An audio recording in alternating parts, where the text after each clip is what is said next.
Hi guys, this is Gus from Burn Janet.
Such a bully, but I don't care.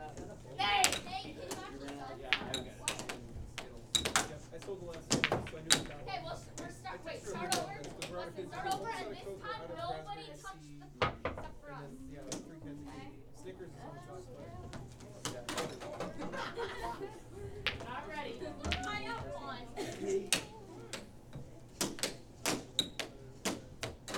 Oh, What happened? I aged. Probably not.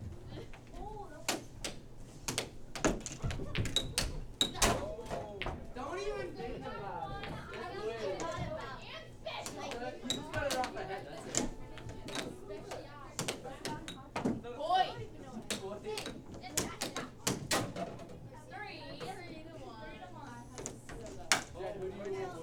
Elise, are you ready to go? What's the Danielle or Three or Wes? I'm not three. He's at 1, 2. I'm just like 1, 2. 1, 2. Alright, everybody! Time to find Hey! get started. Ah! Ugh. You so much. Get wrecked! Actually, stay. This is one of my jackets. The only word comes to my mind is really good. I'm getting the feeling that the sound's not Why is it sitting over here? I think so. It's all about what? Homework? What?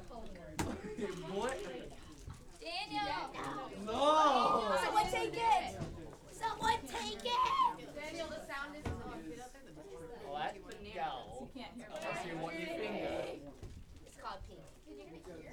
Finger, not pinky. Finger. faster. Like in 2 bucks. Finger, whatever. The there. Open my hat. Tight.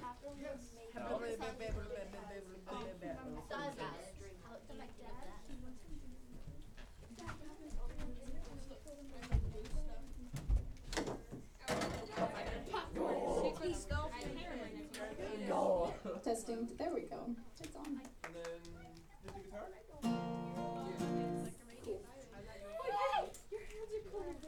Somebody want to hit the lights? Hit the lights. Don't hit them. Lights out. I can't hear him, but I can shoot him. I meant gently touch the light switches. That's what I meant. Same thing. Hello. How are all of you? I literally got no response. Okay, there was one good. Thumbs up over there. I'm tired. I had to process. I wasn't listening. Okay, well, thank you for being honest. How are you doing now that you are listening? I'm doing okay. Okay. Does anybody want to Takes time. open us up in? Does anybody want to open us up in prayer? Yeah. Thank you. Lord, I pray that today all of our hearts are open to you, to learn new things from this study and to hear your word and to actually understand it today and to feel your love in these songs and to just see all the works that you do through everything. Amen.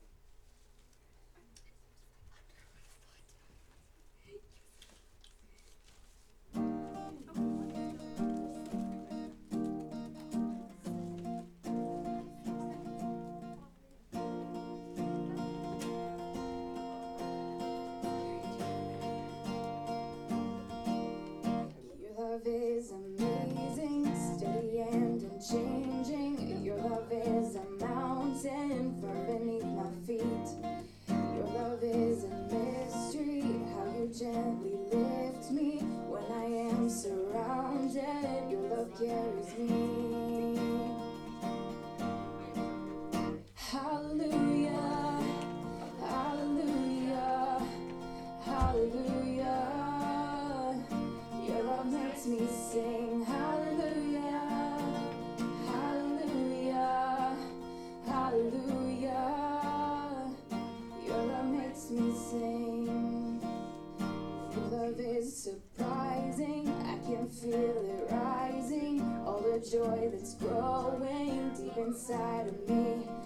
Every time I see you, all your goodness shines through. I can feel this God song rising up in me.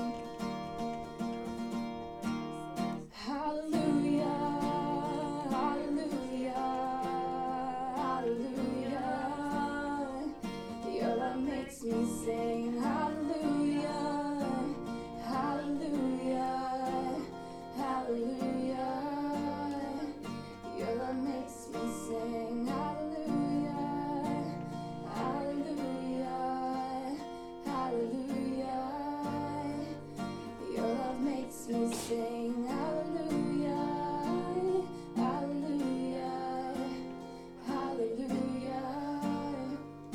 Your love makes me sing. Your love is amazing, steady and unchanging. Your love is a mountain firm beneath my feet. Your love is a mystery, how you gently lift me when I am surrounded. Your love carries me. Hallelujah, hallelujah, hallelujah. Your love makes me sing hallelujah, hallelujah, hallelujah. Your love makes me sing.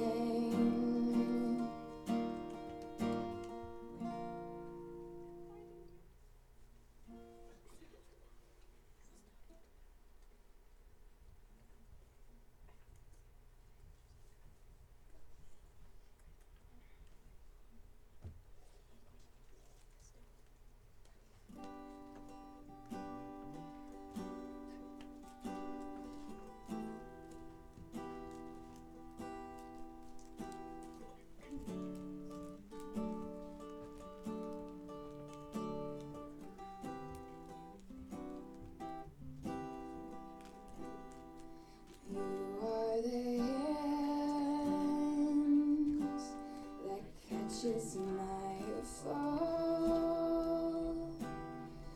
You are the friend that answers my call. You are my day. You are my night. You are my love and all of my life. You are the love I need. You are the air I breathe. You are my love, my life, always, forever. And I would lay down my life just to be by your side. You are my love, my life, always, forever, always, forever.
spoke a word, you were singing over me. And you have been so, so good to me. Before I took a breath, you breathed your life in me. And you have been so, so kind to me. Oh, the overwhelming, never-ending, reckless love of God. Oh, it chases me down, fights till I'm found, leaves the 99. I couldn't earn it, I don't deserve it, still you give yourself away. Oh, the overwhelming, never-ending, reckless love of God. When I was your foe, still your love fought for me. And you have been so, so good to me.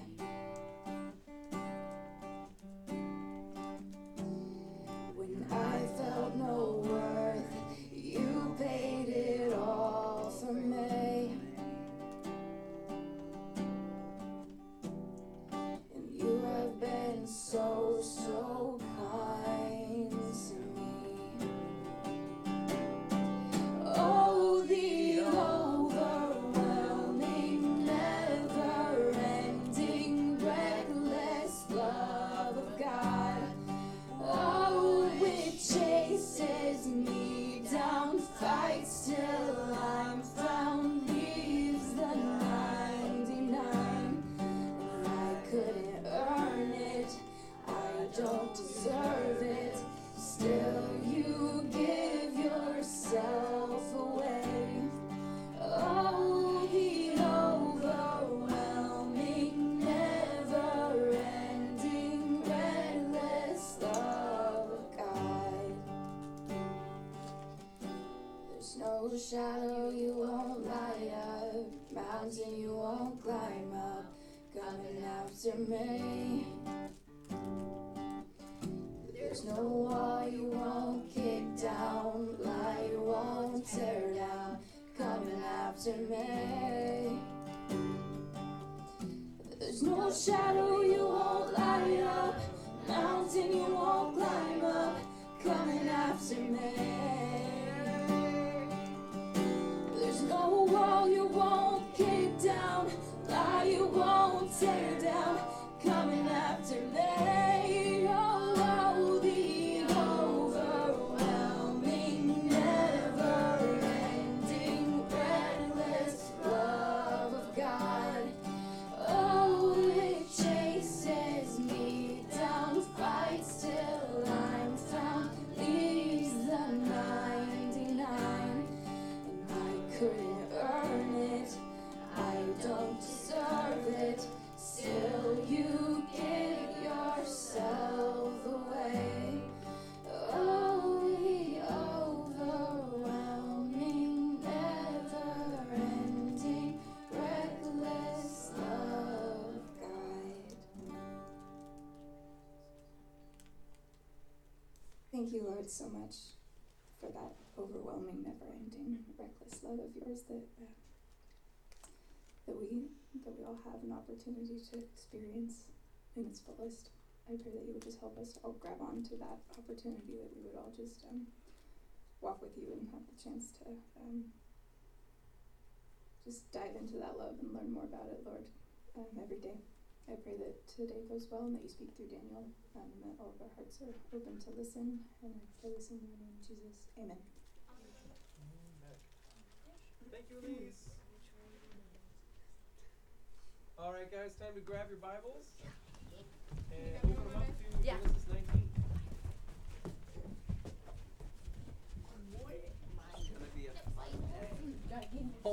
Jeremiah. Smooth moves, bro. Smooth moves. Alright, can someone get the lights? I was gonna say I have smoother, but clearly I don't. What's moves? Hit the lights. Whack. Ah, more knuckles. Hit the road.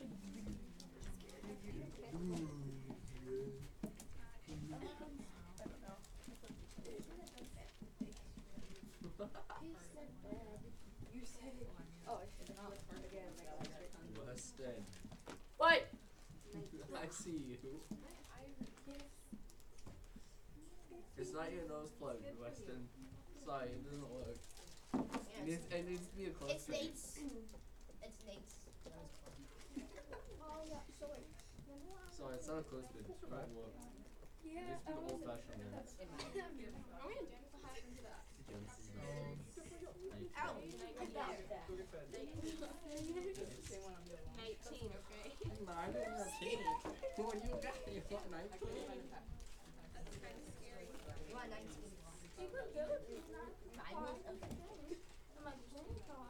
Why? You let your oh, you already did your own. Nate, you're lying. You guys are on page 15. Wait, 15? Yep. That's good. See, I knew it, guys. I'm smart. Well, I'm there. Hi. I got that wisdom, y'all. Chapter 19. Hello? I heard chapter 15. Oh my gosh! This is my breakfast. Wait, Ashley, did you circle it? She also circled me. I did not know. Did you eat some? Middle school was synonymous with. This is my breakfast. So if you ate any, you just ate my breakfast. You're gonna regret doing that one day. Okay. The Western. Sorry it took a second. I wanted to get you guys. Oh wait, that's not supposed to happen yet. The what? Lift up back. There we go. No, I'll that give you guys was the a one video in for the later. hallway. I'm scared. You had. Oh, the one. Holy.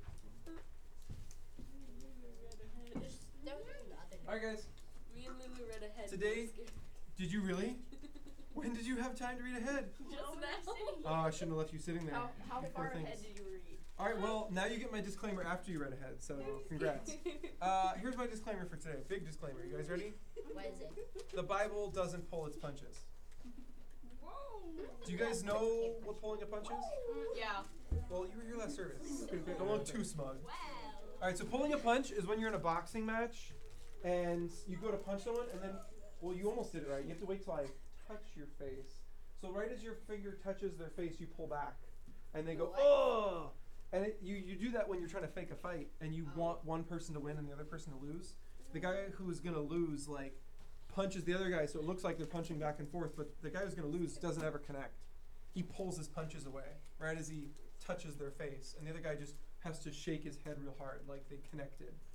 So pulling your punch is when you fake it and you make it look worse than it is, or you just make it look different than it really is. And the Bible, it doesn't do that. It's saying that everything. It does not pull its punches. When something happens, the Bible tells you that it happens. And that is true when good things are happening, and that is true when bad things are happening. What's the end of the world? Bad things happen today, guys. Chapter 19, people do bad stuff. And you think it's bad if you read the beginning. What if I told you it gets worse by the end? Oh, I'm scared. I read till verse 5. Yeah, oh, Yeah. that's not even half of worst. Okay, It good. gets worse and worse. Yeah, including 32. Twice it gets worse. Yes. It just 32. keeps descending into madness, people. No. So, And 5. quit reading ahead. Let me finish my disclaimer, gosh darn it. Now, why do I give you guys this disclaimer? Because the Bible has motive to stick this in there. It has motive. God has a reason to stick this stuff in there. He's not just doing it to be a completionist. He actually has something he wants you guys to learn. I'm hopeful that you guys learn it today. There is a very large cautionary tale in today's story, but it's not going to be printed on the page. You see, the story is on the page, but that's it. It's not going to tell you who did what right and who did what wrong. It's not going to label things right and wrong. It expects you to know. And so as we read today, sometimes you'll be like, wow, that's weird, or that's crazy. Why would they do that? Or you might actually get grossed out. And Oh, too late. Very. Too late. hence the disclaimer. Trying to get it out there before you read it. But I want you guys to know that that's right, that you're grossed out.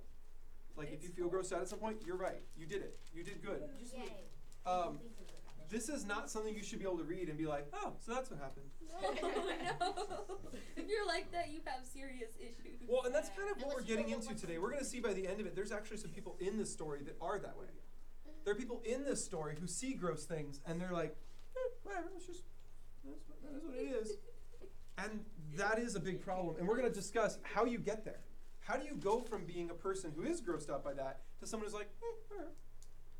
How do you get from A to B? You don't read it. Well, I don't even think that's it, necessarily. The cautionary tale is to warn you from going down that path, but you could read this and still go down that path. You could still end up like we're going to see at the end of the chapter. You can read it and not know something. Well, that's possible too. That's not what I meant, but that is possible. So we're going to read it. It's going to be rough, and I apologize for how rough it is, but Are it we really gonna happened. have to read these verses? Yeah. All right, so here we go. JR, Wait, 32. you got out of here scot-free. You got an easy verse, okay? You got 1 and 2. Read us 1 and 2. That evening, the two angels came to the entrance of the city of Sodom. Lot was sitting there, and when he saw them, he stood up to meet them. Then he welcomed them and bowed with his face to the ground. My lords, he said, come to my home to wash your feet and be my guest for the night. You may then get up early in the morning and be on your way again. Oh no, they replied. We'll just spend the night out here in the city square. Okay. So, does anyone know where we're picking up from? Because I know some of you guys miss a week or two, or you haven't been here forever, or you're completely lost. You have no idea what's going on. Anyone remember what was last week? Somebody died. What happened last week? The two people, the two angels and Jesus came to Abraham and we're going to go to Sodom and see if people were good or bad. And he told them there were 10 good people. Will you save Sodom and not destroy it? And they said yes. So that was 5. No, it got down to 10. No, wait. Oh, okay. I always get it wrong, so I think if memory serves, it's 50, 45, 30, 20, 10. I think it was. I think Maybe it's skip 45, 40. 40, like 30. 35. And then 10 or something. I feel like they always skip one just to throw you off. Because I know it was 20 and then. Oh, okay. I always get that wrong because there's even a 45 in it. It messes me up. Like, there should just not be a 45. Okay, so last week we saw Abraham talking to Jesus in Genesis, which is pretty cool in and of itself. And Jesus never says he's going to destroy Sodom. He just says he's going to go see if it's as bad as its reputation. That's all he says. I'm just going to go see if it's as bad as its reputation is. And Abraham immediately assumes he's going to destroy it because Abraham knows how bad it is. It's really bad. And so Abraham starts begging.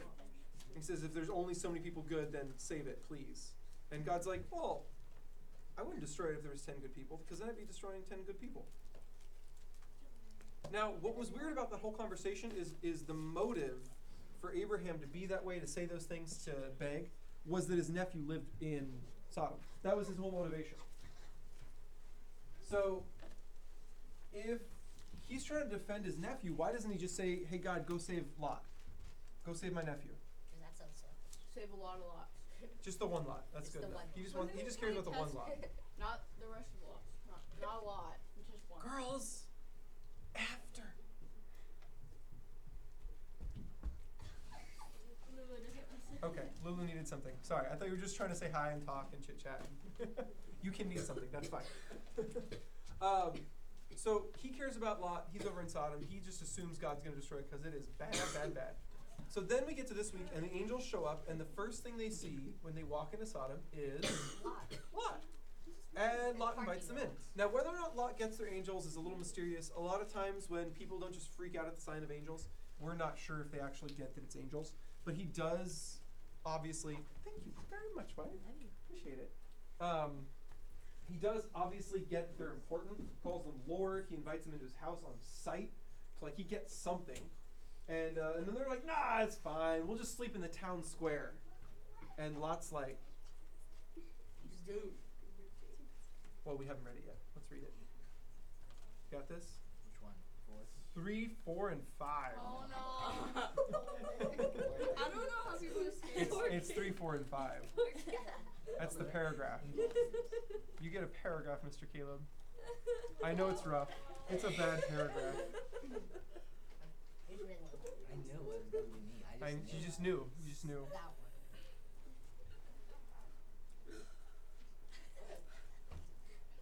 But Lot insisted. So at last they went home with him. Lot prepared a feast for them, complete with fresh bread made without yeast, and they ate. But before they retired for the night, all the men of Sodom, young and old, came from all over the city and surrounded the house. They shouted at Lot, Where are the men who came to spend the night with you? Bring them out with us so you can have So we have. Wait, what? Wait, are they? They're Yeah. all gay. That's not even the half of it, though, guys. That doesn't even matter at this point. Completely doesn't matter at this point. What matters is they have shrunk the importance. Guys, they have shrunk the importance and the respect for sex down to nothing. To the point where they're willing to stand out in front of a house in public and shout for it. Well then, Demand it. that's nice. That is how broken their little pocket of society was. This is Sodom, right? That's Yeah. horrible. Wow. So Get try and put yourself into a place where you can be like a sideline witness, where you're like watching this happen, Or and being then God. realize this isn't one crazy person standing out there yelling this. This isn't one perverted, depraved person standing out there yelling this. This is every guy in the town teaming up to get what they want. So wait, if there was a baby child, it would be there. Well, they said men. Time out. Young and old. It said men, young and old. Now, men actually is not a gender word in their language. It is a age and gender word, like it is in ours. You wouldn't call a baby a man. So they're not just saying all of the males in the city. They're saying all of the men in the city. So that is a distinctive. It's like So, young men. And Yeah, old young men. and old men. Everyone in between, all the men. They all came out and did this. Now the Over 18. further problem with that, theirs isn't 18, but that doesn't matter. We don't actually know where theirs is. The problem with that is, guys, is that there's no one to judge them and say, what's wrong with you? There's no one to say, no, that's wrong. There's no one to say, why do you think this way? What makes you think you can go demand something like that? Like, there's no one to question their morality, because everyone has moved in that direction to the point where they're all in that same place. They all think it's okay to treat sex as something completely meaningless. You can just go take it when you want it. That is a serious amount of broken in their head. No, this isn't dumb. Follow me on this. This isn't dumb. This is you've engaged in your sin so much that your sin matters more than other things do. And that can happen with other sins. It doesn't have to be the sin. It can be any sin. You get so deep down into your sin, everything else is a second to it. And the closest thing you guys might know a little bit about is like a drug addict. A drug addict is someone who's been on their drug enough. They're not just addicted, they care about it. They care about it. They want it, and if you won't give it to them or you'll stand in their way, they'll push you down. They'll go through you if they have to. They want what they want, and they want it now, and it's important. Even though it's hurting them. Even though it's a poison. Even though it's wrong. Even though it's hurting other people. Like, none of that matters anywhere near as much as the what I want. That's where these guys have got to. So, there's step one in our three-part process of a bad day. Are you guys ready to believe that it's going to get worse than this twice? Oh yeah. Yes. No. Anything. It's going to get worse. Anything is better than this. Don't think that for a minute. You're wrong. Why, You're so Daniel? wrong. Why are you doing better? There's a really good lesson to learn here. Don't Really be good. them. Don't be gay. No, that's not even it. The lesson is don't be gay. No, guys. The point is so much bigger than that. Lot's gonna do worse than them. Whoa. So you can't just say don't be them. That doesn't cut it. Don't be yourself. Because that's the normal Christian mentality. The normal Christian mentality is like, I'm better than the rest of the world. Nope. I'm separate from the rest of the world. Guys, that's where Lot was. He thought he was better. He thought he was set apart. And that's how he fell lower. Okay, you ready to read Lot's fall? I don't blame you. I think that's not what he does. You got 6, 7, and 8. So Lot stepped outside to talk to them, shutting the door behind him. Please, my brothers, he begged, don't do such a wicked thing. Look, I have 2 virgin daughters. Let me bring them out to you, and you can do with them as you wish. But please leave these men alone, for they are my guests and are under my protection. Thank you for reading that. I know that was difficult. Guys, this is worse. But it's the same sin. If you think about it for a second, you'll start to realize they have turned sex importance, its respect, its set apartness, where it's set apart for something between a husband and wife, down to this meaningless thing. What has he just done? Offer up his daughters. But it's the same thing. Yeah. Because he's not offering them in marriage. He didn't say, here, you can marry my daughters. Yeah. He didn't just turn his daughters into a thing, which he did that too. But now he's also diminished sex into this meaningless thing and just said, here, have my daughters so I can protect my guests. That you don't like bury. This is so problematic on so many levels. Like, not only has he done the same sin now they've done of diminishing something God said was important to something that's now meaningless, but now he's taken a person, 2 people, and turned them from something important into something meaningless. I feel bad Here. for his daughters. This is like the same mentality with someone who is mugging you and trying to take your wallet, and you hurriedly give them your wallet because you don't want to get hurt. I would just punch him. Do you understand, like, the mentality there? It's like, well, I know my wallet's important, but this is a bigger deal, so blah, here you go, quick, take it. It's so thoughtless. They'll just ask for more. You just take out your money. But if it's just a wallet, then it really is meaningless. But that's the point. His daughters aren't. He's demoted them to that level of meaningless. They must have been like, that's why he shut the door Well, behind him so then they hold the couldn't hear. phone. Guys, I told you it was going to get better.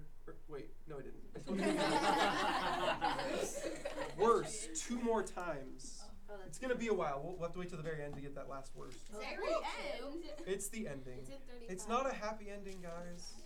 It's the don't go read it now. It's the saddest 32. ending. Yeah, we've already Yeah. read 32. Yeah. Oh, good job, guys. Well done. You spoiled it. Okay, let's move through this. Proverbs 7. It's gonna be okay for a little while. It's not as bad for a bit. Thanks, guys, for carrying stuff. Okay. I'll take it. All right, guys. Jediah, you've got. Let's do 9, 10, 11. Stand back, they shouted. This fellow came to town as an outsider, and now he's acting like our judge.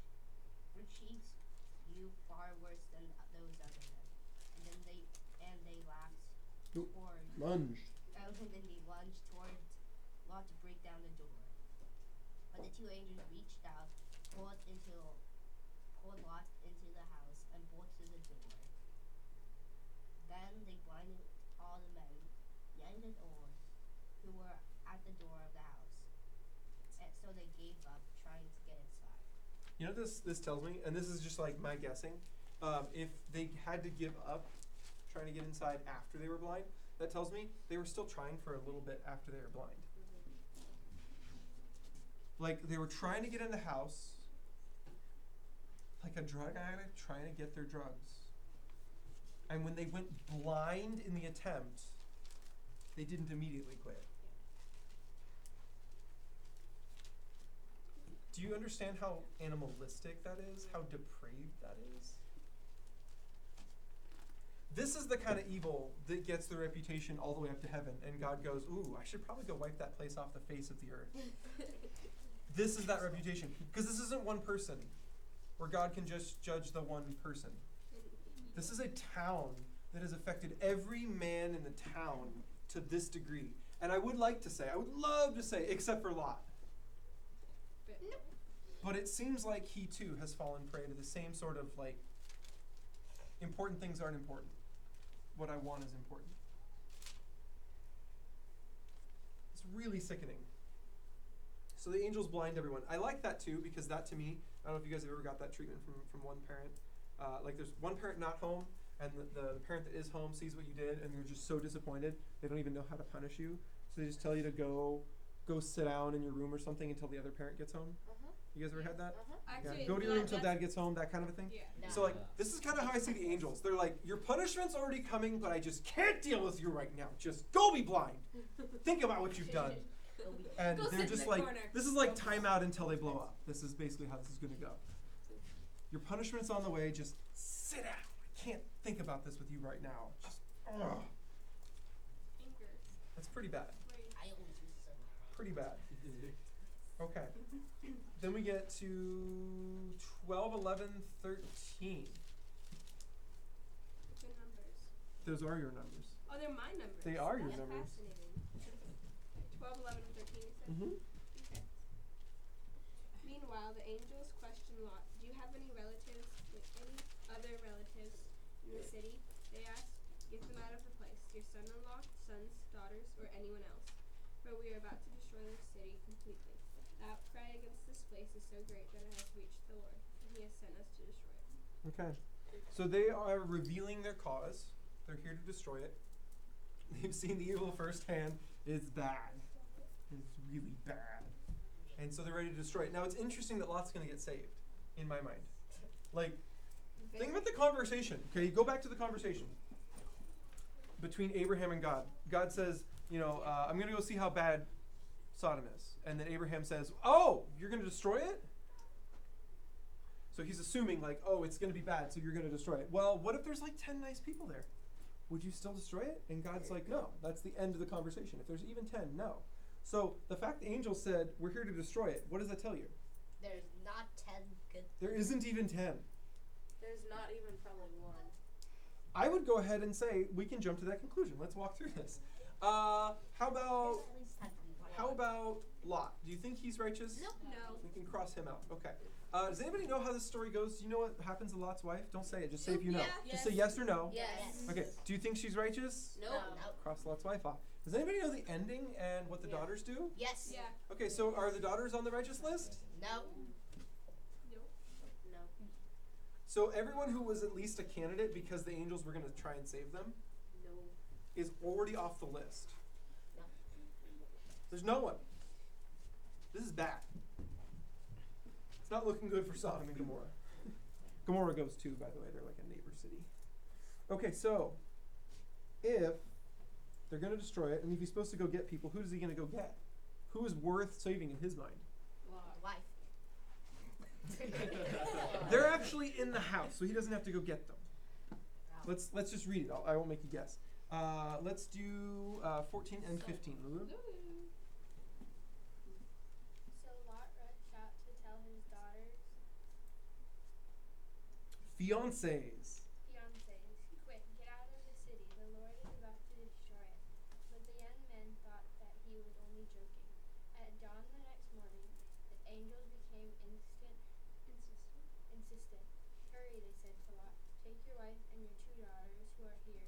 Get out right now, or you will be swept away in the destruction of the city. Okay. So we see there that he does actually try and save their fiancés. Now, by the timeline and by rights, their fiancés are blind. Think about that for a second. Wait, what? Think about it for a second. Their fiancés are blind, right? What's a fiancé? Future, like, married person?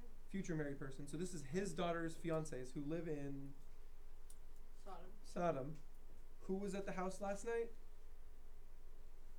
Them. All the young, Every man in Sodom. including them. And they all went blind. So, like, angels blind these guys. He comes and says, God's going to destroy your city. At the point where I'm blind, I might be inclined to believe God's about to do something in my city.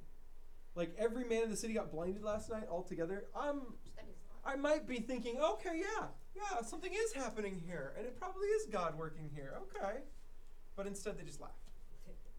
If I wasn't blind, and if I'm reading this wrong and they weren't blind, then I kind of get it. Because anybody who walks up to me today and shakes me by the shoulder and says, get out of Chico! It's all going to go! Hurry! I'm going to have a lot of questions for them.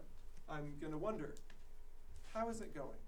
Are we going to be on fire? Is there a flood? Is there an earthquake? Is there some sort of nuke that's been launched? Like, what is Korea. what is your death scenario that you're so frightened of? You're going around shaking people and telling them to leave the city. I'm not just going to believe them on sight. I'm going to need some sort of evidence. Anyways, he doesn't succeed. They don't go. And then we get, let's do 16, 17. And Lot still hesitated. And Lot still hesitated. The angels Seized? seized his hand and the hands of his wife and 2 daughters and rushed them to safety outside the city. For the Lord was merciful. When they were safely out of the city, one of the angels ordered, "Run for your lives, and don't look back or stop anywhere in the valley. Escape to the mountains, or you will be swept away." All right. So the angels eventually have to actually like force the salvation on them. I think that's one of the clearest indicators that they were not on the righteous list. That they were not people being saved because God looked on them and said, "Wow, your hearts are so pure. I can't destroy you in this destruction of the city." They didn't really want to leave at the end. What does that tell you? Your house is going to blow up. Get out. I don't want to get out of my house. What does it tell you about the person? Not righteous. Not specifically righteousness, but like they're too committed to their stuff. They're too stuck on their stuff. If you're not willing to leave your town because your town is blowing up right now, what is it you love most? Stuff. It's all the stuff in the town. It's not life. It's not doing what God asked you to do. It's not doing any of those things you can keep doing if you stay alive. The thing you love most is this place, right here. Really? This is what you want most of all? It's about to blow up. You know you can't keep it either way, right? Dying with it or leaving it behind, you still don't get to keep it. They hesitated at the end. And so the angels grab their hands. You can kind of visualize it. There's 2 angels. There's 4 other people. So each angel takes like 2 of their hands. And they just teleport out. Gone. How'd that one felt? Say what? Just being teleported out. Yeah. Or like the Star Trek noise. What's the Star Trek one? I can't do it with my mouth. It's like chimes. Never mind. That doesn't work. All right. So, Trinity, can you read us 18, 19, 20? Oh no, my lord, Lot begged. You have been so gracious to me and saved my life. And you have shown such great kindness, but I cannot go to the mountains. Disaster would catch up to me there, and I would soon die. See, there is a small village nearby. Please let me go there instead. Don't you see how small it is? Then my life will be saved. I love that how small it is somehow supposed to convince the angel that it's okay. Yeah. Like, just see how small Like, it look, is. it's small. It's small. That's a good feature for a village. Okay, so he's afraid, and this is really weird, but it fits his personality now that we've known a little bit about him. He's up in the mountains up here along the valley, because this is originally a river that goes through here, and like it's been flooded out. And some people actually think it got flooded because of the destruction of Sodom. Like that's actually one of the leading theories on why this has ever got flooded in the first place. So anyways, he goes up to the mountain ridge with the angels. The angels say, get further up into the mountains, go hide in a cave while all this happens. He says, I can't live in a cave. I might die.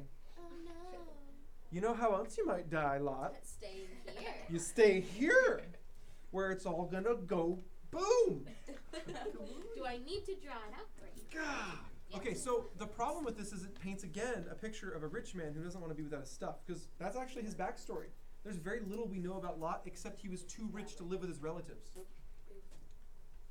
That's kind of weird if you think about it. Like when you start fighting over whose butler is whose, and whose floor of the house this is, like you're too rich. You need to back up a few steps. And that's why Lot and Abraham ever split in the first place. They were fighting over stuff, not them two. Their servants were fighting over stuff. Whose stuff was whose stuff? That's my master's sheep. No, it's my master's sheep. That's ridiculous. My headphones. So now he lives in Sodom. He's still rich. He's run up into the mountains. He didn't even want to go. He wanted to stay with his stuff. And now he's afraid to live in a cave. Because think about this. If you get teleported out, that kind of guarantees you didn't get your rucksack on and take all your luggage with you. And you just got zapped out. Now you just have the clothes on your back. And your family. Not like that's important or anything. But we already know he doesn't treat them exactly like we would treat family. So he's a little worried to live without anything, to live off the land alone. And he tells the angels as much. And so he says, hey, what if I just go to that little village? It's little. What does that mean? See, God, it's small. It's unimportant. That's how he's seeing things right now. It's an unimportant little village. You don't need to destroy that one. It's not like there's a lot of sin there. It's just a little village. And it won't be much better than this cave, but I'll live there. And then what do the angels say? Let's read. Actually, if you don't mind taking a slightly bigger chunk. No, we have quite a few more readers. Okay, this will work. We'll do 21 and 22. Alright, the angel said, I will grant your request. I will not destroy the little village. But hurry, escape to it before I can do anything and tell you what I've done.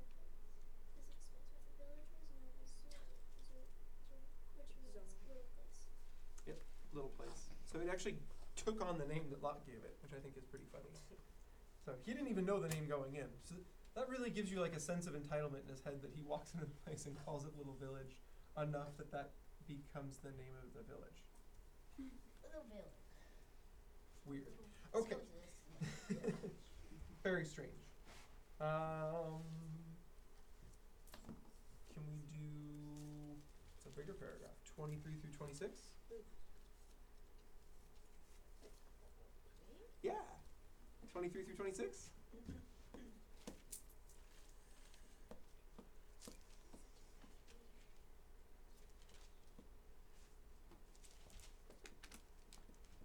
Bravo. Through 26? It's just one paragraph. Lot reached the village just as the sun was rising over the horizon. Then the Lord rained down fire and burning sulfur from the sky on Sodom and Gomorrah. He utterly destroyed them, along with the other cities and villages of the plain, wiping out all the people and every bit of vegetation. But Lot's wife looked back as she was following behind him, and she turned into a pillar of salt. Crazy. Yes. How? Like, was it just like a pile of salt? We're gonna get there. Give me a second. Like sugar cubes. A little bit of it chemical. was a statue. A little bit of chemical background here, guys. It's still a pillar. Salt is not actually just that thing you stick on food. That is actually called table salt or sodium chloride. There are many other salts that exist. So salt is actually a category of things. Just like sugar can come from many different plants, but sugar actually comes in multiple forms. Glucose, fructose, sucrose. Salt is a category as well. Now the reason table salt is always the same salt, it's always sodium chloride, is because out of all the alkaline salts, it's the one that tastes good. The rest actually don't have very much salty flavor like we think of salt. So we don't typically eat them. Some of them aren't even poisonous. They just taste gross, so we don't eat them. But that's not what we're talking about. This area is not rich in table salt deposits, and so it is very unlikely that she turned into a pillar of table salt. It would be very weird, in fact. However, it is rich in some other salts, which are fun. Like this one. Not the glycerol. That's what's being dropped onto it. The salt you see down here is actually black and usually comes mixed in with sand. And it turns out to be a dark sand you find alongside asphalt deposits, which this area is also rich in. And this particular salt is not combustible, but it is an oxidizer. And if you know anything about oxidizers, you know that they make explosions and fires go faster. It's like having a fast forward button for explosions and fire. you can literally just pour oxidizer onto flames and it will burn whatever you're burning faster. So you can just like take a log that's on fire and make the log burn to a stick instantly. Just speeds up the reaction because it's a solid form containing oxygen. So it provides the oxygen for combustion even when there's not enough air for the combustion. So they stuck glycerin on it, and this is just one of many different combustibles. And if you stick enough combustibles on to an oxidizer like the salt, it will just spontaneously combust. Gosh. So this is pretty cool. So God likely rained down meteors on this spot. And when the explosion started, it wasn't just the force of impact of a meteor. It was literally like the meteor coming from the sky was lighting the fuse. And their ground all around them, as fertile as it was chock full of this stuff. And tar, which just burns for days. And so now you've got an oxidizer, you've got tar, and then you send it the spark of fiery rock balls from space. And suddenly, you don't just have an explosion, guys. You have a bomb that is the ground that your city is made on. Stop and think about that for a second. We're not talking about a bomb in one place going boom outwards. We're talking about the entire patch of land all exploding. Also, you actually can use this stuff in fireworks. It's what gives you colored flames, is this kind of stuff. So it wouldn't just be flames. It would be flames that went up fast, they went up big, and then they went for days as the tar just would not go out. So, funny story though, you know what it leaves behind? Sand. It leaves behind ash and brimstone. It's exactly what the Bible says gets left behind. So, why would she get turned into a pillar of salt? That is a great question, because this isn't the only kind of salt that's in this area. There's also potassium chloride. Normal table salt is sodium chloride. There's another kind of salt. It's probably the closest salt to table salt, and that is potassium chloride. Some people actually use it as salt on their food. But potassium chloride doesn't taste exactly the same as sodium chloride. It tastes a little bit different. It's sharper in flavor, a little more acidic tasting. Is it like Himalayan salt? No, that is just plain old salt plus other stuff in the salt. But it's still potassium chloride. Even pink salt is potassium chloride. It's just got other minerals in it that make it pink. So trace minerals. The primary mineral in there is still just plain old salt. So this is a completely different kind of salt. But potassium chloride doesn't really do much with all this stuff. It does have the fun effect of being able to go molten while all of this is happening and turn into what looks like lava or melted glass. Might be another similar looking object. And this would start running and moving as all of the ground is blowing up. You would have big blops of molten potassium chloride just flinging around. And we know this is true because we've actually found pillars of potassium chloride in this area. And they are formed from molten potassium chloride dripping onto or falling onto things like a tree or a person.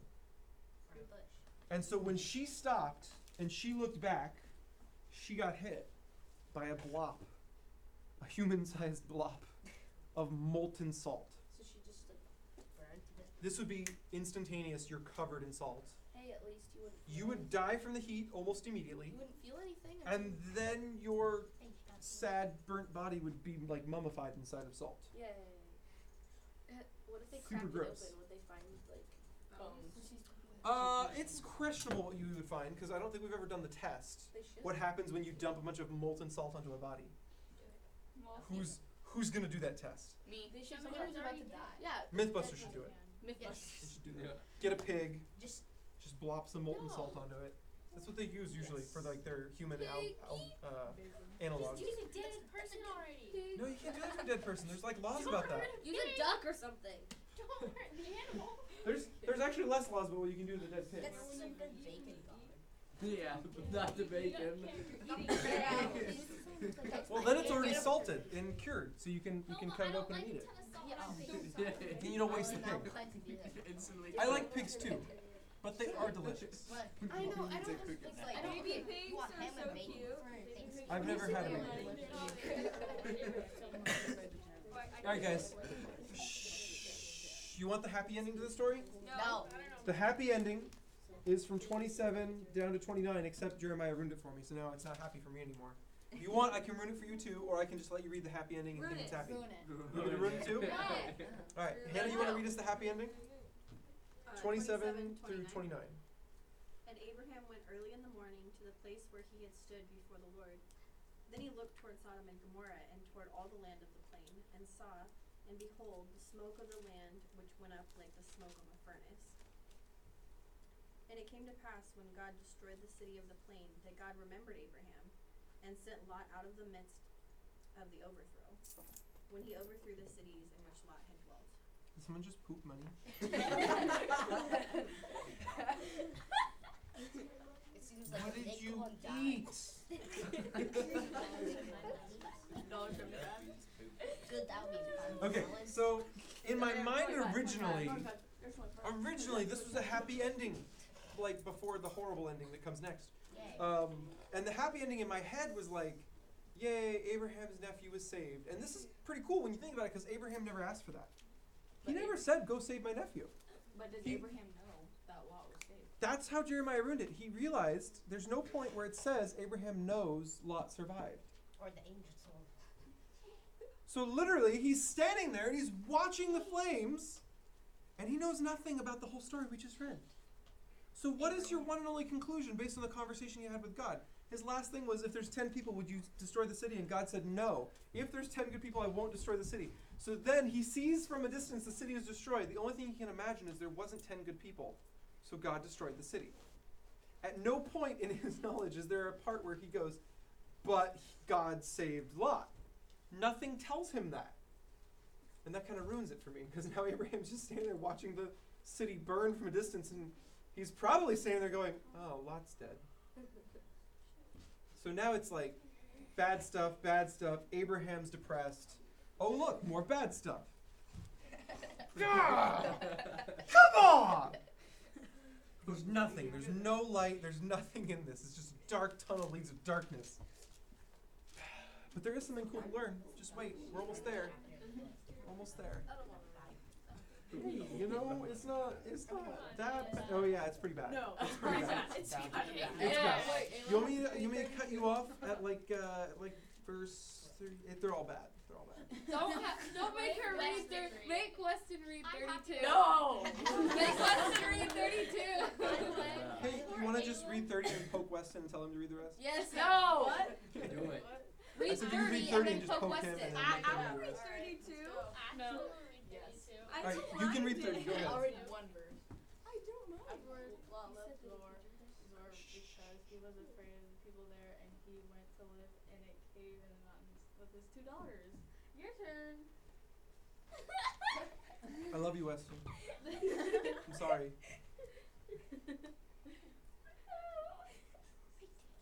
One day, the older daughter said to the sister, "There are no men left anymore in this entire area, so we can't get married like everyone else, and our father will soon be too old to have children." Done. Done.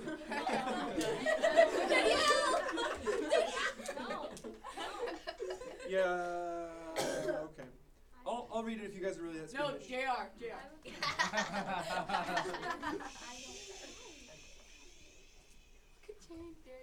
I know. Hey Jane, why are you trying to come see us? She wants to see you, but she's too scared. Jane, do you just need a hug from Daddy real quick? She won't look at anybody. She would. Maya, that's what it is. Did Mommy run out to the restroom while you had to stay here? Maya, she's terrified of that.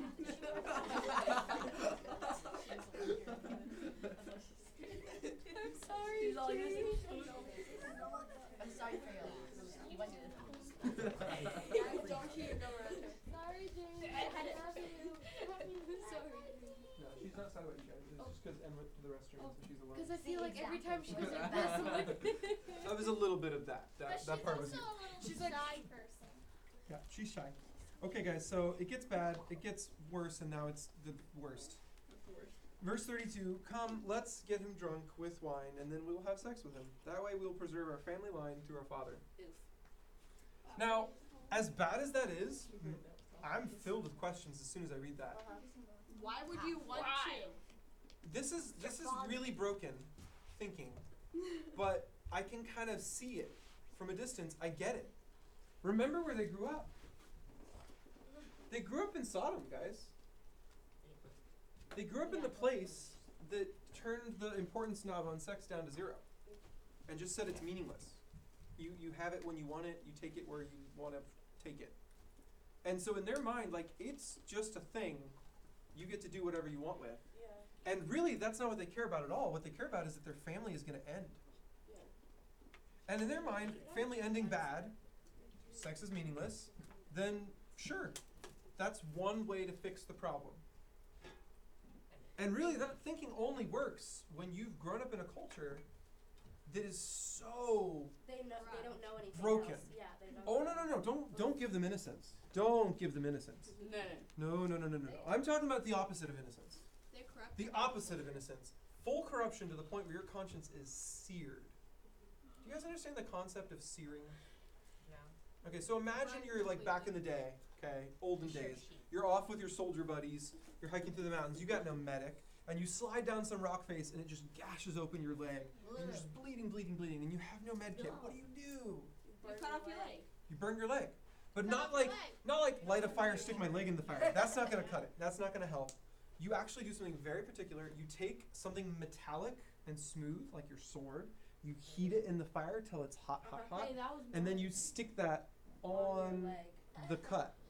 And what it does is it does burn you, it totally does, but it actually cuts out the pain.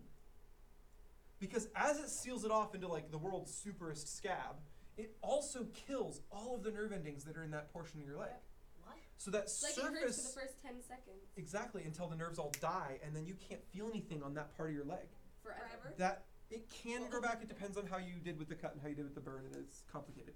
But for a while, at least, guaranteed, you're feeling nothing right there where you got cut. That makes sense. You can keep on hiking. It's actually So- really smart. Like, In modern medical terms, we call it cauterizing. Yeah. And I in had my real nose surgeries, cauterized. in real hospitals today, they do much more controlled I versions. had my nose cauterized. Yeah, they'll do much more controlled versions of the same thing. They have Because it was special that lady tools. that They're not just sticking a sword in the fire and smacking you with it. Like they actually have a special tool They that's have like a little soldering tips. iron. They It's have just little gonna get hot right at the tip.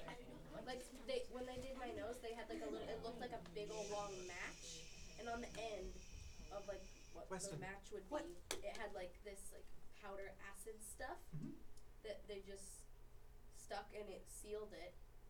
And I actually had to do it 3 times. Oh, It that's a hurt bummer. though. Oh yeah. Oh yeah. It didn't hurt that bad, but it was like uncomfortable pain. Yes. To make a hot And water the show, second I kind of watched called Umbrella Academy on Netflix. Okay. Let's not delve into the show, but And, anyways. This lady, she gets shot, but it just like rims her shoulder, Mhm. and then it shows her like burning it with like a curling iron. Yeah. It and I'm stops like- the bleeding almost instantly. Okay. I was because it didn't really because You're- You're damaging yourself further, but you're not losing more blood. Okay. And then you could So die from you get something like a scab, but it's also like a burn. Okay. Somewhere in between. And then you have a scar for the rest of your life. Basically, yes. And so this is the Protect point. yourself. Why do I bring all this up? When you engage in a sin multiple times, when you're surrounded by people that are engaging in a sin over and over, when you're in a life where that sin is around you all the time, you stop noticing it. You go numb to that sin. That area goes numb because it's been seared. And so your conscience can actually experience the same thing. You are around people that swear all the time, swearing isn't a big deal anymore. If you're only around it once in a while, it really catches you off guard. If you're around people that steal all the time to survive because they have no money, they have no means, then stealing stops feeling so wrong and it starts feeling like it's just how you survive. It's just how I get food. The more you are around a sin, whether you're the one doing it or someone near you is doing it, the more it starts to burn that part of your conscience to the point where it's seared and you stop feeling guilt. You stop feeling shame from those sins. And it won't happen to all the other sins. If you're around people who swear, lying is still going to feel weird. If you're around people that steal, killing is still going to feel weird. Like, it's not every sin that gets seared by one sin. That one sin gets a searing and the rest is there. You still have a functional conscience in other ways. But these girls' moral compass grew up in 34th Sodom. verse. They grew up there where sex meant nothing. It was just a thing. It had no 34 is importance. worse. Oh, I know. I warned you. It is the worst it could get. Now, if everyone's too squeamish, I'll just finish out the chapter for you guys. You don't have to read it. Daniel. Please do. It's not going to be fun for me either. I hate it too. Okay. Verse 33. So that night they got him drunk with wine, and the older daughter went in and had intercourse with her father. He was unaware of her lying down or getting up again. He was so drunk he didn't even see her, notice her, come in, or anything that happened, or leave the room. He was that drunk. Then we get into verse 34. The next morning the older sister said to the younger sister, I had sex with our father last night. Let's get him drunk with wine again tonight, and you go in and have sex with him. That way we'll preserve our family line through our father. So that night they got him drunk with wine again, and the younger daughter went in and had intercourse with him. As before, he was unaware of her lying down or getting up again. Where did they get the wine? Probably Zoar. Maybe my guess. This is so many kinds of not good. And I hope it grosses you out. If it grosses you out, that is good on your part. That means your moral compass is still fully functioning. Because this should gross you out. This is wrong on every single It makes level. me cringe. Yes, good. So hard. That is what it should do. Now, why would the Bible include this? Because it doesn't pull punches. Because it happened. This is real. and God wants us to know that. Oh, it gets weirder still. This isn't worse, it's just weird. Check this out. 36. As a result, both of Lot's daughters became pregnant by their own father. When the older daughter gave birth to a son, she named him Moab. We'll get to that in a second. He became the ancestor of the nation known as the Moabites. And when the younger daughter gave birth to a son, she named him Ben-Ami. And he became the ancestor of the nation known as the Ammonites. Now, why is that funny? Well, because Moab means literally from father. You guys know about the name Abraham, right? Abe was their word for father. So they made a word out of two words. Moab, from father. And that is the kid's name. So someone asked last service, did Lot ever figure out how they got pregnant? And I'm like, I don't know if he ever figured out the normal way, but I think the kid's names would be a hint. Because Ben-Ami means son of my kinsman. Ben is their word for son. So the girls weren't even hiding this. This wasn't a secret. They just didn't think their dad would go along with it. Walk up to your dad. They didn't get him drunk so he wouldn't find out. They got him drunk so he wouldn't get a chance to say yes or no. Oof. So he didn't. They named the kids after what they had done. It's like, can you guess? Now these nations are actually pretty big. Moab ends up taking over this whole region. Moab gets all this land, and then the Ammonites get all this land up here and a little bit off the map even. And Moab is actually where Moses goes when he runs from Egypt. Later when you're past Genesis and you get into Exodus. Moses kills a guy in Egypt. He runs away as a criminal. He runs all the way up to Moab, and this is actually where he finds his wife. Yeah. I think the whole chapter is knocked out of the picture Bible. Yeah, I don't think they have a polite way to draw That'd this. be awful. What did I put up for graphics for you guys? A map and a chemistry experiment. There's nothing in this story I want to put on the screen. There's nothing there. Well, I mean, like the pillar of salt. No, I don't even want to do that. That's just morbid. well, I mean, maybe Well, you the just showed that fire video. raining down from the sky. You can do meteorites. I want to, Meteorites. I'm not going to, but I just want to rip this section out of the Bible and, never read it again, because it's horrible. It is. It Just makes show the me picture. so uncomfortable. All right, guys. So what do we learn from this? Don't do that. Don't do That that. the surgeon saw some light fire. Don't do anything. That's a great Stab one. yourself. If you have an answer, raise your hand, please. One thing, don't be corrupt. Okay, don't be corrupt. Yeah. How about don't be corrupted? Yeah. So also here, another thing is first you have to make sure that you keep your moral compass up, and that you just don't accept things that you know are bad as well. It's going to be okay kind of thing. How does your What moral compass everybody go does. corrupt, though? you accept him, kind of thing. When I you don't know about that. when There's- it becomes normal. I'm not sure if that's all of it though. Yeah, Just don't do it. just don't do it. Yeah, Trinity. Don't associate yourself with people that do sins, or else you'll, like with Sodom, you'll think that it's okay and it won't be as bad. This is the crux. This is the core of the issue right here. If you guys read back a bit, you go backwards in the book before chapter 19. Weston, you're still talking. Just raise your hand or you can be quiet. That's it. That's all there is. If you go back into the book earlier than chapter 19, you'll find out Lot didn't start out living in Sodom. He first got to the area and he put his tent in the fields near Sodom. And if he'd stayed like that, everything probably would have been fine. Because when you have real distance in your real life, you also allow your thoughts to keep their distance. But when you take away the distance in real life, your thoughts are required to follow you. So at some point, he decided, and it's so hard to tell why, it was okay to move into Sodom. He never went to the center of the town. No. He was better than that. He made sure his house was right on the edge, right at the gates of the town. And this is a big problem. When you look at your world culture, when you look at the way people live around you, you have to make a choice. Okay, put the soda can down. Sorry. Thank you. You guys have to make a choice with your culture. There are parts of it that don't seem bad. There are parts of your culture that don't seem bad, but your culture loves stuff. Certain things your culture just absolutely loves. The world around you loves things. And if you allow yourself to start loving the same things the world loves, you've put your foot in the door. You've moved your from your tent into the house right inside the gate.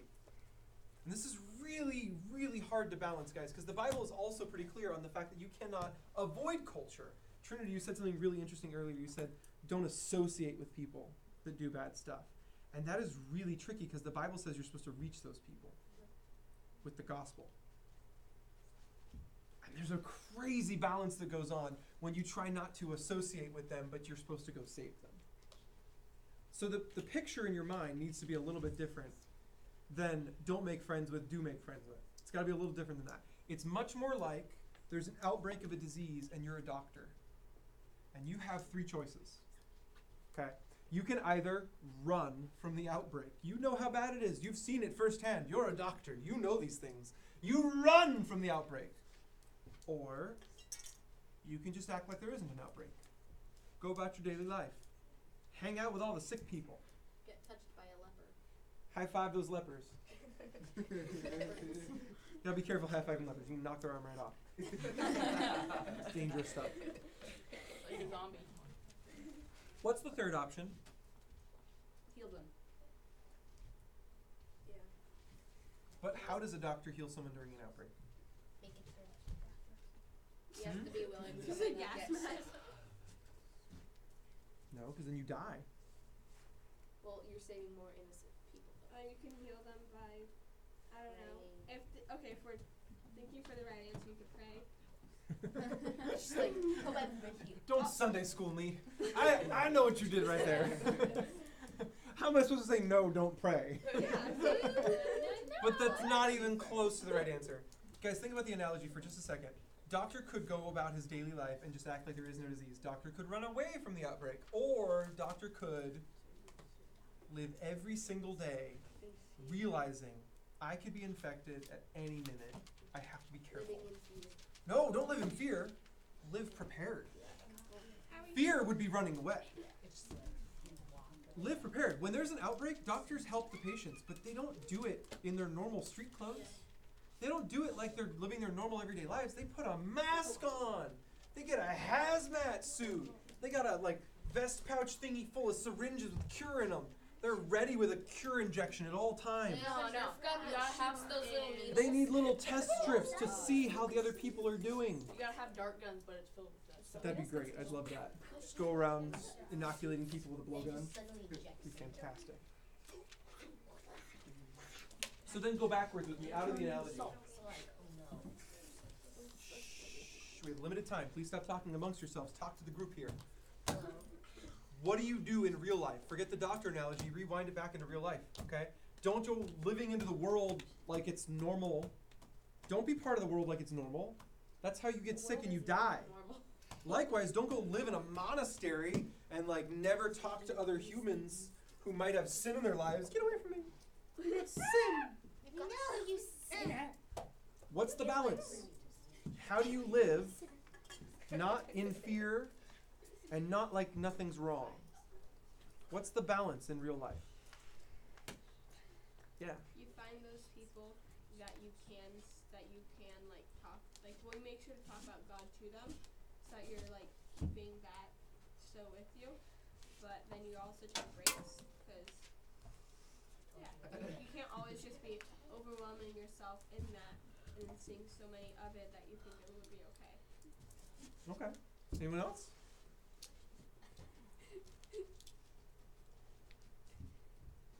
Well, look at what Lot did. He was not doing the sin that the people in Sodom were doing. Did you guys notice that? He wasn't out there outside the house yelling for the angels to come out, right? He was definitely different in certain ways. But what part of their sin had rubbed off on him?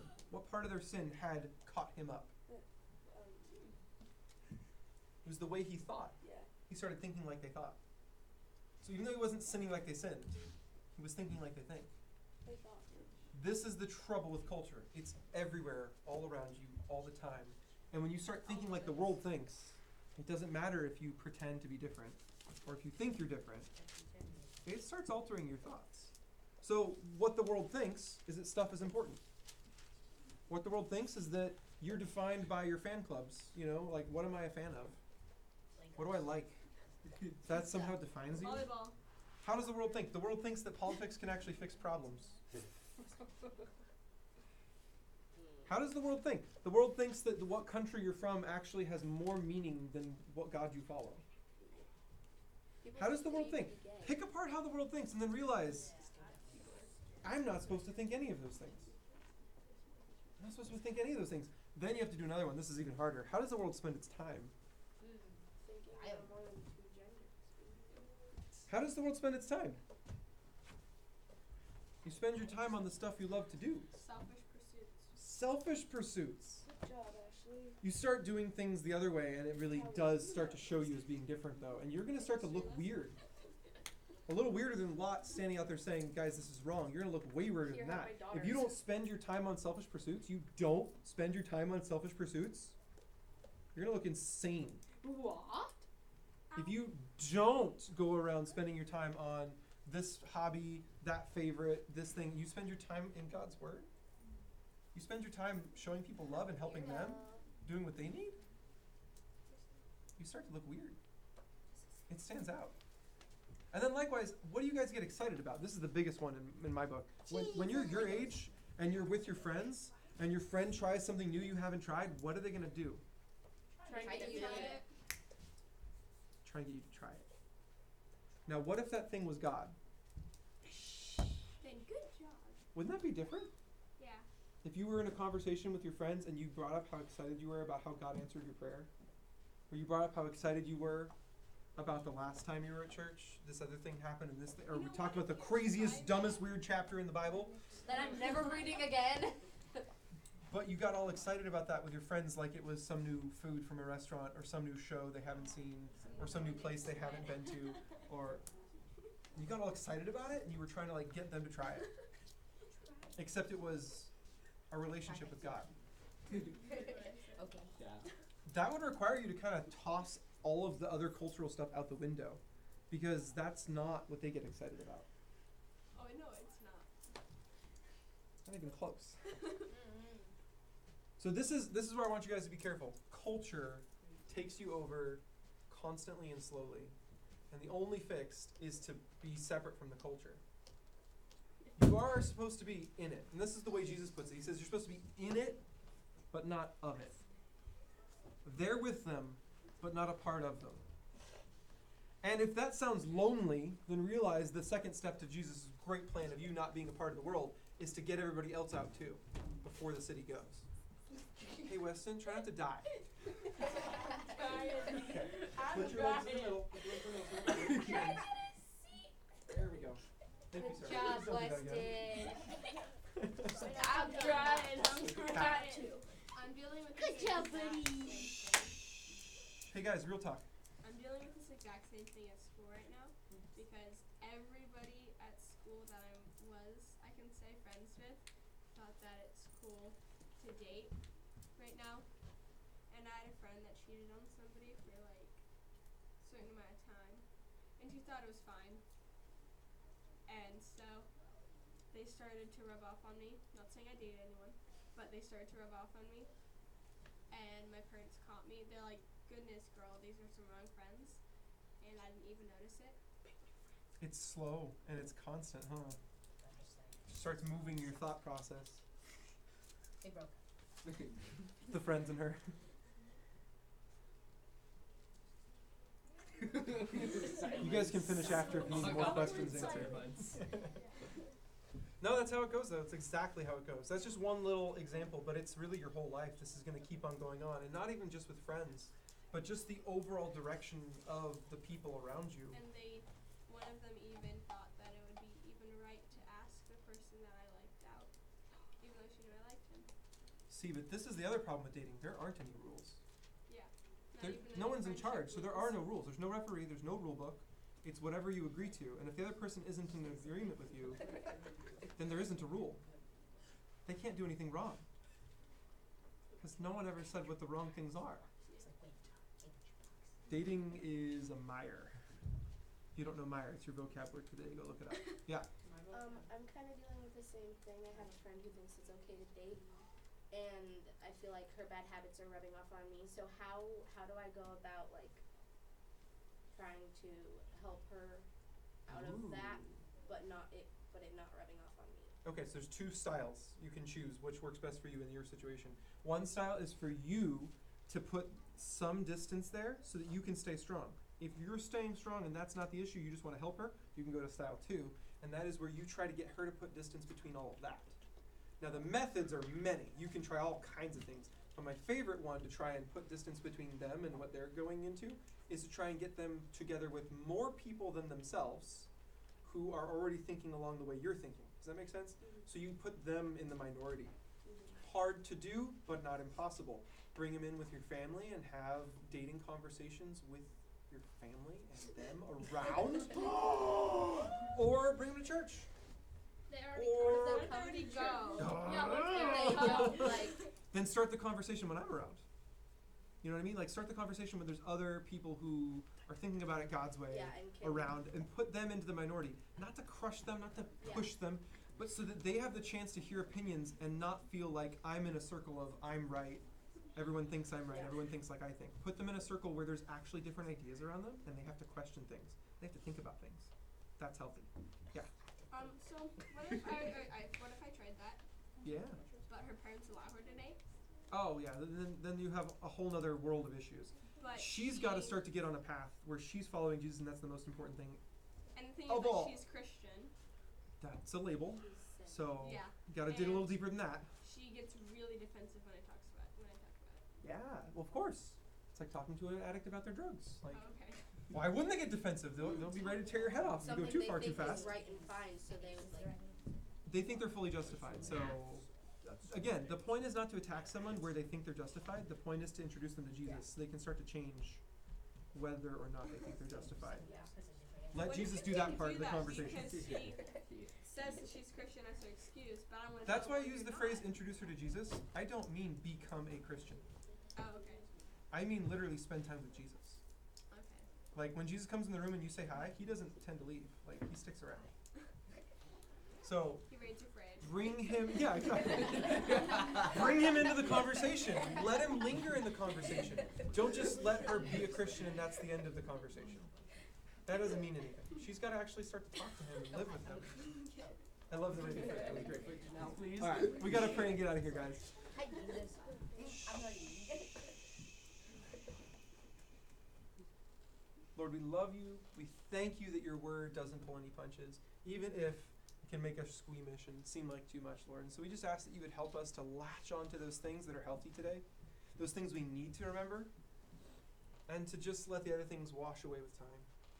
That you would help us to understand that our culture is gross. And it can cause us to do all sorts of things we never thought possible.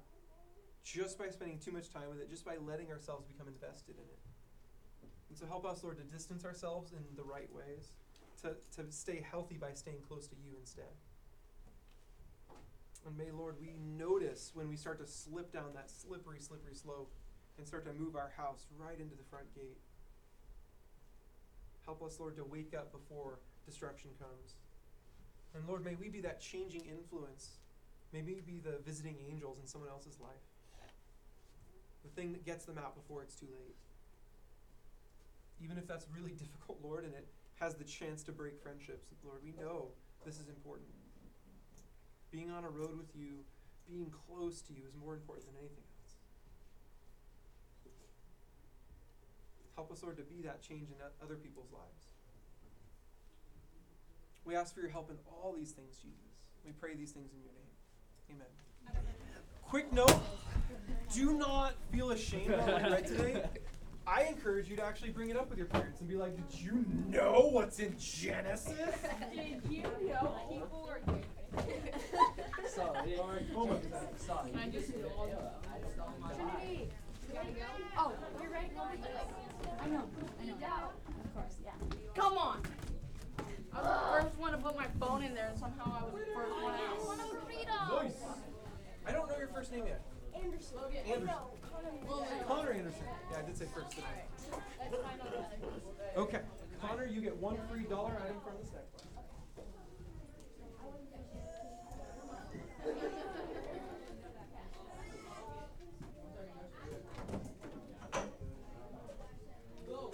Hello. Guys, if you don't know about the party and New Year's, grab the flyer. If you don't know what time to be here, grab the flyer. If you don't know what it costs, grab the flyer. If you don't know what we can do, grab the flyer. What? Don't grab all the flyers.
Ashley, we gotta go. Come on.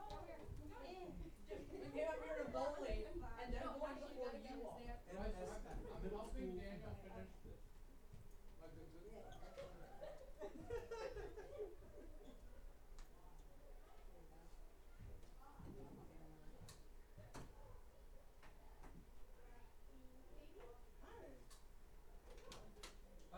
Considering you're in Genesis 19, amazing.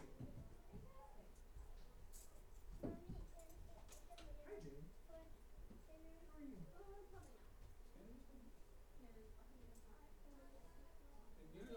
Is that good? Did you get it wet and soggy? That's silly. Looks like a puppy. Hello.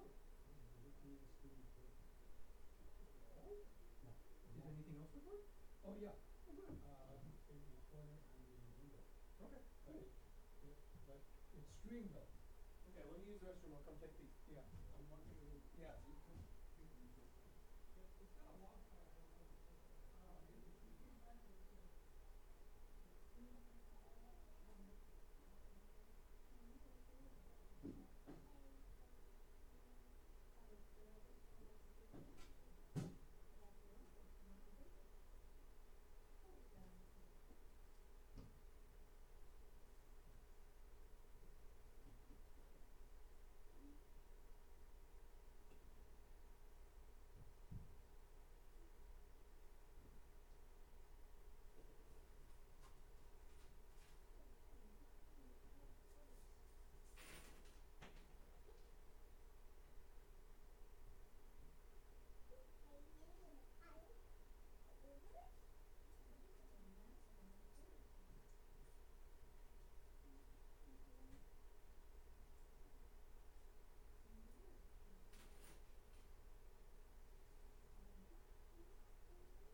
Yeah, I really wanted to be there.